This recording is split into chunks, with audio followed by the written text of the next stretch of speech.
troops who carry tracking devices are assigned to, what the equipment looks like, or where it's placed on the body. Just about every U.S. military vehicle in Iraq has GPS or another type of electronic tracking device so their commanders can monitor them. It's called Blue Force tracking. Some law enforcement units back home have experimented with chips that give physical data about officers but don't have tracking signals.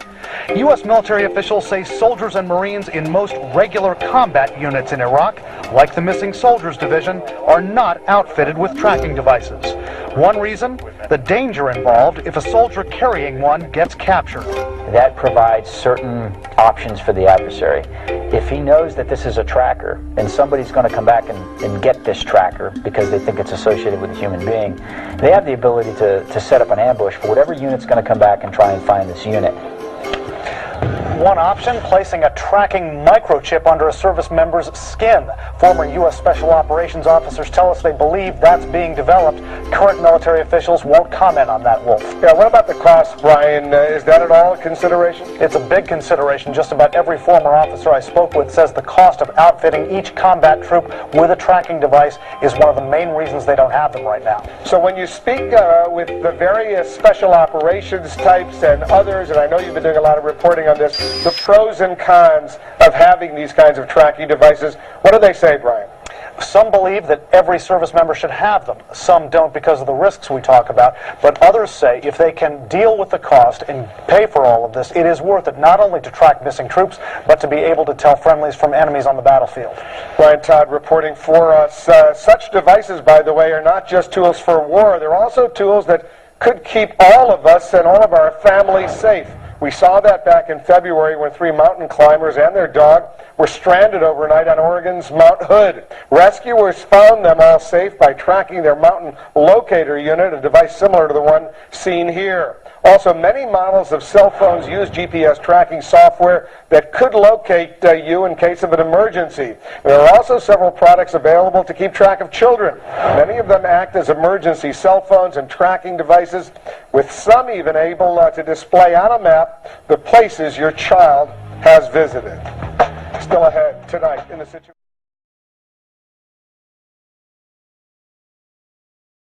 The Real ID Act, a post-9/11 plan to improve security rules for driver's licenses. Finally, details were unveiled Friday, and it's going to mean big changes in the way we get and renew our most common form of ID. NBC's Pete Williams has more on the story. Good morning, Pete. Amy, this is something that will affect nearly everybody that has a driver's license. That's more than 200 million of us. We'll all soon face more scrutiny when these licenses come up for renewal. Responding to a storm of protest from states, the Department of Homeland Security says it will delay by nearly a decade the final deadline for Real ID, a requirement that Americans get a more secure driver's license if they want to use it to board planes and pass federal security checks. We think going forward with this rule is a fair balance between important security measures and the need to make sure we are cost-effective in what we do.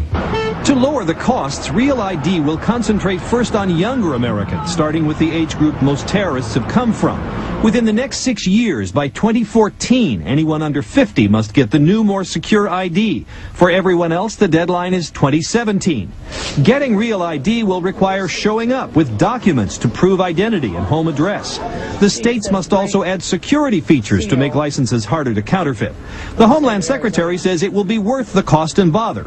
It prevents someone from evading a watch list and getting on an airplane and blowing the plane up because they pretended to be someone else. Second, it damages or just takes away one of the major tools of illegal immigration.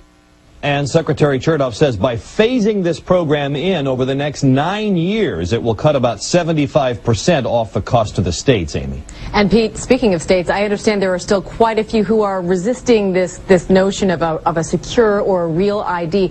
What then happens to those residents of those states that are still resisting?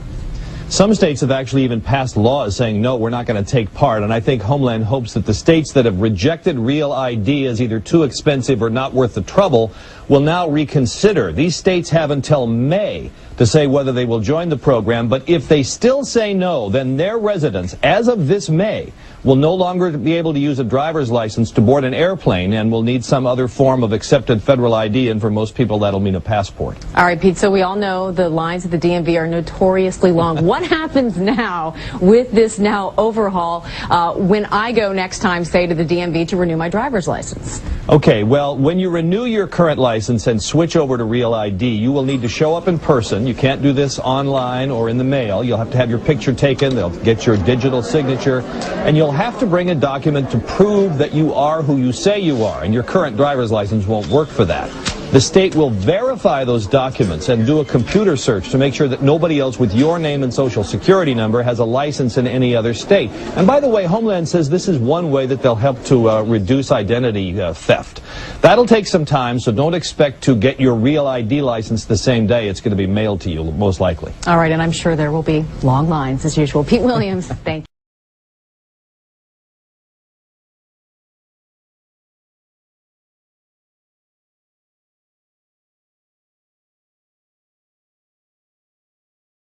President Bush signed a formal agreement that will end the United States as we know it, and he took the step without approval from either the U.S. Congress or the people of the United States. The secret organizations of the world power elite are no longer secret. It's known as the Bilderberg Group.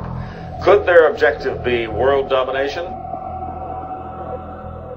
I'm Jim Tucker. I've chased Bilderberg for 30 years. I'll never give up the chase. Bilderberg plan for the whole world is nothing less than world government. I'm not comfortable with that at all. Who elected these guys to run the planet? They are the elitists.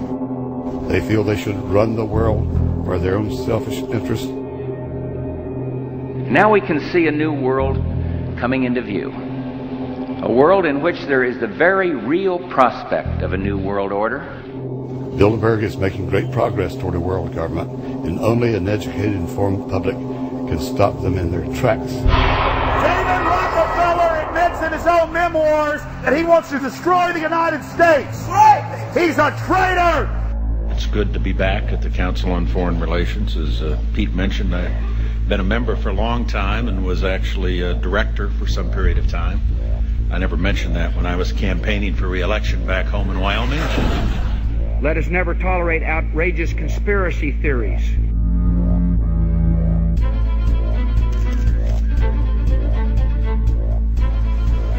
I need you to move off the property, please. Some shots were fired.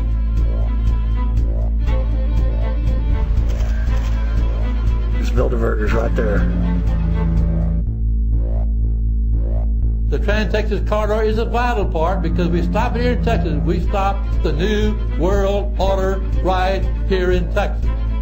This thing started here. And to save this country, we kill this damn thing here.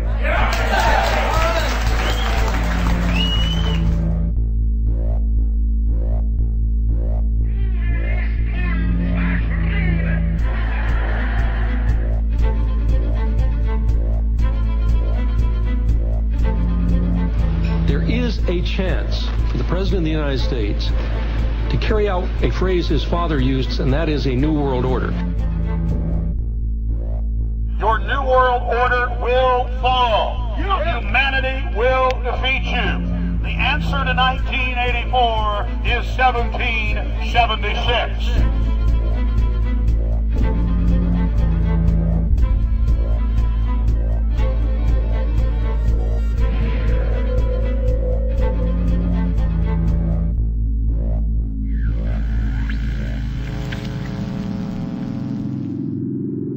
In the near future, Earth is dominated by a powerful world government. Once free nations are slaves to the will of a tiny elite. The dawn of a new dark age is upon mankind. Countries are a thing of the past. Every form of independence is under attack, with the family and even the individual itself nearing extinction. Close to 80% of the Earth's population has been eliminated. The remnants of a once-free humanity are forced to live within highly controlled, compact, prison-like cities. Travel is highly restricted. Superhighways connect the megacities and keep the population from entering into unauthorized zones. No human activity is private. AI supercomputers chronicle and categorize every action. A prison planet dominated by a ruthless gang of control freaks.